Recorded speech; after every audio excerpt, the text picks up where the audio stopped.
Ngibona ikholi yakhe ngimseve ngosimbele kumede ke futhi ngize ngesinye isikhathi bese ngize ngimzibe afona nje wemntanami lento sibiyela kunini ngisipho ngoba sasho sathi sovotela i-MK kanti ngolunye usuku uzothi uyangifonela kanti sisemhlanganweni noNcamalala ngabe ngathi awubambeni ukhona lo muntu okufanele ukhulume ngayo okufanele uyicele kuye lento then bese ngingamtsheli ukuthi ubani lo muntu akhuluma naye abesathi wemntanami awusibiyela ucingo mina ngumfelokazi mina ngiphilisa ngokubiya manje ngokulima manje njengoba ngingalimi abantwana bazodlala uthi bazodlala akhulume baze basho kuyoqeda ukuthi hayi okay ngizolithenga ucingo bese uxhumana ngayo untombazane kanjani bese ngithi efonini ngithi kanti awumbuzi ngani ukhuluma nobani abesathi anginandaba ukuthi ubani malethe ucingo bese athi ubani wena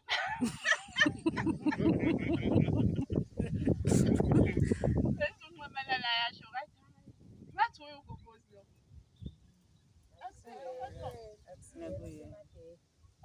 ugegile bamtshela ukuthi kusemadeye. Bese athi-ke bese asho ukuthi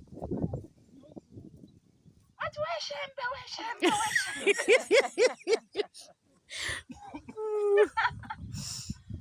and then-ke yikho-ke sila namhlanje and then kwaba ukuthi konke okunye-ke kwalandela kwasinikeza imali sahamba sayokwenza i-quotation sayithenga i-material ngoba sila namhlanje so isithembiso-ke sagodumathenje kwakuthi bazovotela i-MK uthe uNcamalala masesekhethiwe konke uzozake azovota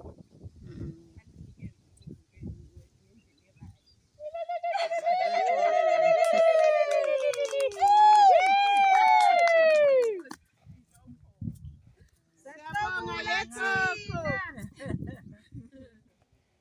Nikunikeza nogogo yabo mawuqhamuka ngithuye ukuthi nobhala uComrade Thembi Mngomezulu. Comrade Thembi, ngenxa yokuthi le project ngiyayibona igcwele umama asikwazi ukungamnikeza usekela nokubhala akakwazi ukungasho lutho. Viva MK, viva! Viva! Viva Women's League, viva! Viva! Viva Bomama, viva! Viva! Viva Ncamalala, viva! Viva! Viva Msholozi, viva! Viva! Viva Makhumalo, viva! Viva! Amandla! Awethu! Amandla! Awethu! Elizwe! Elethu! Ngiyabingelela ma-comrades omama. Ngiyabingelela ngokodwa ngibingelele nakuwo wonke amalunga omkhonto esinawo namhlanje. Ngithatha le thuba ukubonga uComrade uSne othe uma hamba emazweni ahlangana nobaba uNcamalala abese angasikhohlwa sijozini. Okwenziwa uSne akakwenzelanga uWard 17 kodwa uwenzele ijozini ezehole ngoba thina siyi-MK sizoyibheka siyibuke kini bomama base-17. Isisho-ke esihle sithi abantu besilisa babanjwa esiswini bomama nakini nonke mbokodo.